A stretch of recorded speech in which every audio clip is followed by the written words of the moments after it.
Your console was GameCube? My console was not. Why you trying to play it? You said I didn't have GameCube? But I mean, I did. Oh, I I did thought ask you was the about one that. that had GameCube. I did have a GameCube. I had an Xbox, and I had a PlayStation. So I dibbled and dabbled in each kind of thing. Was GameCube like lame? GameCube wasn't lame. GameCube was just the last of Nintendo. He's like GameCube was lame. Hey, what's up, ladies and gentlemen? My name is Michael Wade, and welcome back to the CasBar, the show where we have casual conversation over some video gameplay. Today's guest is Diggy Simmons, and we're about to get into some Tekken. Diggy Simmons is an American rapper, singer, model, and actor from Queens, New York. He's the son of the famous Run DMC rapper Rev Run, and most of us know the TV series Run's House from back in the day. Aside from filming his second season on Grownish, Diggy is back in the music with his latest single entitled Text Me, featuring Lavin Kali, and his new album is on the way. So let's get into the rules. Rule number 1, there will be 3 fights. Rule number 2, if Diggy wins a fight, he gets 15 seconds to plug whatever he has to. But if I win a fight, then Diggy has to reach into the question block, take out a gold coin, and follow the prompts. Rule number 3, we take no L's because we got questions to ask. Team Cassius, check it out.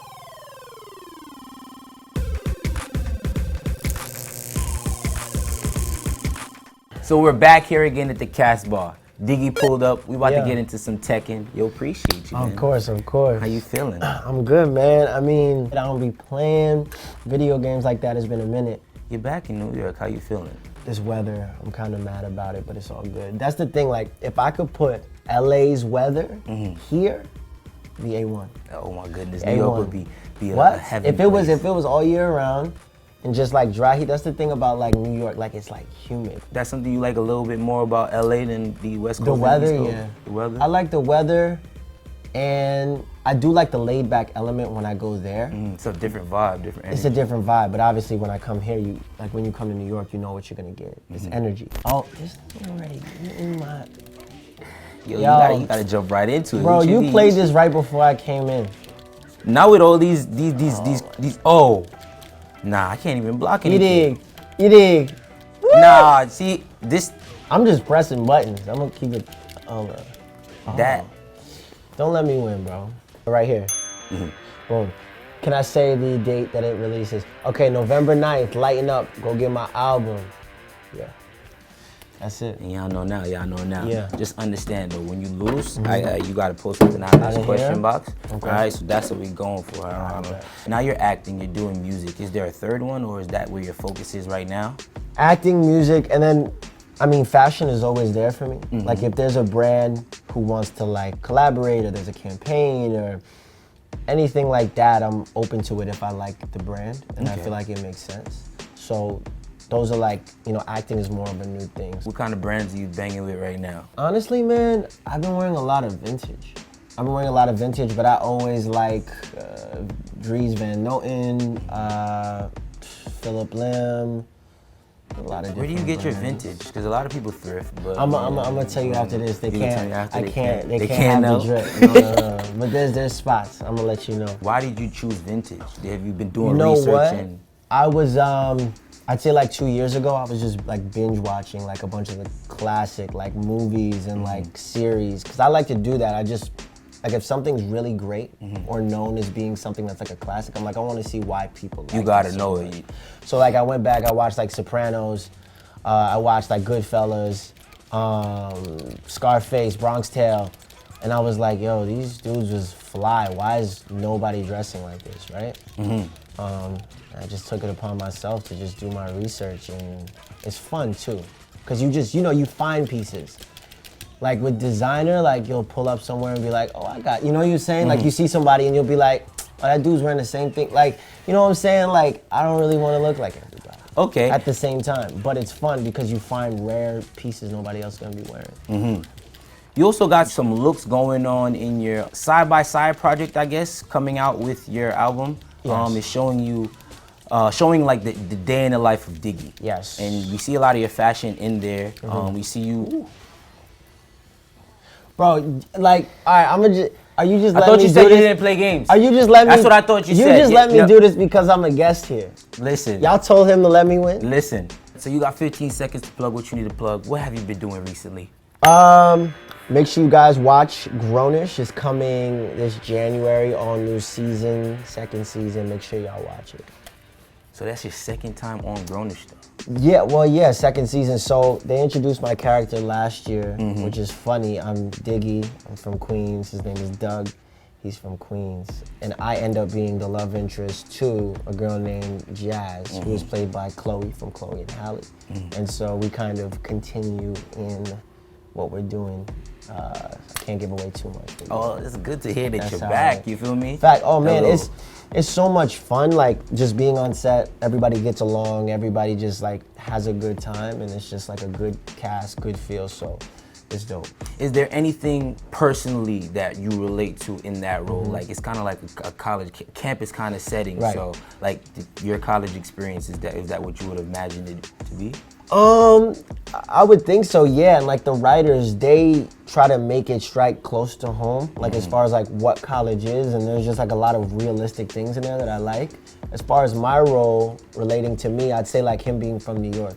So like me bringing that flavor, me even like changing the script up and being like, a New York dude would say this.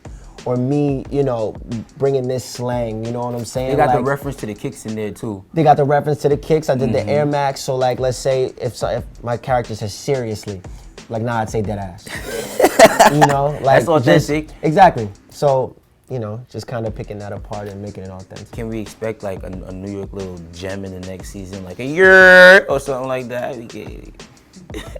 Yes. Yes, you can. Yeah. Your dad was everybody else's dad. I ain't gonna lie to you. Like a lot of young dudes who didn't have. Yeah. Your dad was a real life Uncle Phil. I know there are pressures that come with it, but what is the overthinking that goes on that you mentioned before? I think it's more so about not the pressure of who my family is or like having to be like perfect for them. I think it's the pressure that I put on myself. So that's what like Lighten Up, the title of the album, means. And I see it with like, you know, even people my age, like especially in the age of social media, a lot of people get caught up in what other people have going on or what they're doing. Like, even if it's not someone like you and I that are in the industry, like even a regular kid, you know, somebody who I'll see like coming out of college, this kid gets an internship, they're looking at that person like, oh, I should be this far along, I should be that far along, and that being something that, you know, doesn't make them feel good or puts them low. So those expectations is what you're saying? Expectations from life, and I think we all have to, you know, take every day like truly step by step and be like, what's mine is mine, my blessings are mine, and whatever is gonna happen is supposed to happen. So what is for you is gonna come to you. Yeah, so like that's this dub that I just got. You did get that. You made me get all philosophical. You asked me a question. I'm like, you made me go into God is love, Rev Run mode, and I got into preacher mode. We gonna get back to that real quick. I got my preacher back. Yeah, you got the preacher kid out here. So you know how it goes. We got the question block. Let's get it. They get in there one time for a gold coin. You know where this come from? This come from Nintendo. Ooh, strategy guide. What is this? Right in time. So strategy guide is if somebody's trying to shoot their shot with you, right? Yeah. Okay. What would be a tip or a deal breaker for them to win you over? I think good conversation. I know that seems really simple, but like if you're funny and it's like you can hold a good conversation, I think that's like a good first step in the right direction. What would be the ideal way for that conversation to start? Oof. I'm not big on like meeting people through the internet. Okay, so honestly, like I like meeting people through like, you know what I'm saying? Like just out about. Like I'm an old soul, low key. Where's like, I'm about? not big on DMs. You be working all the time. I'm working, but like it could be anywhere. Like I still do little regular things. Like when I'm home, I like to cook. If I meet you, you know, in traffic, we in the supermarket, little Whole Foods or whatever, I'm in the checkout. You go bump with the cart, a little bump with the car. Excuse me, I'm like, sorry. Good conversation, we get to talking about like brown rice pasta or something, you know, the like. couscous and all that. You feel me? We're like, okay, she cool, she bad, and she healthy. You know, so like if it's just some regular life type stuff, or it could be like an event or something, you know, I'm with it. All right, you always with it. All right, so. Exactly. You got 2 out of 1. 2 out of 1.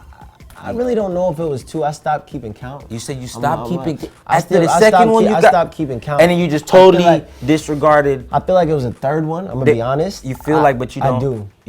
I think I feel like I want more than that. Like we could roll the tapes back. I don't know if because these are your people. We They gonna kind roll of it like back. gonna finesse, you know. But I think I got like a good 2 or 3.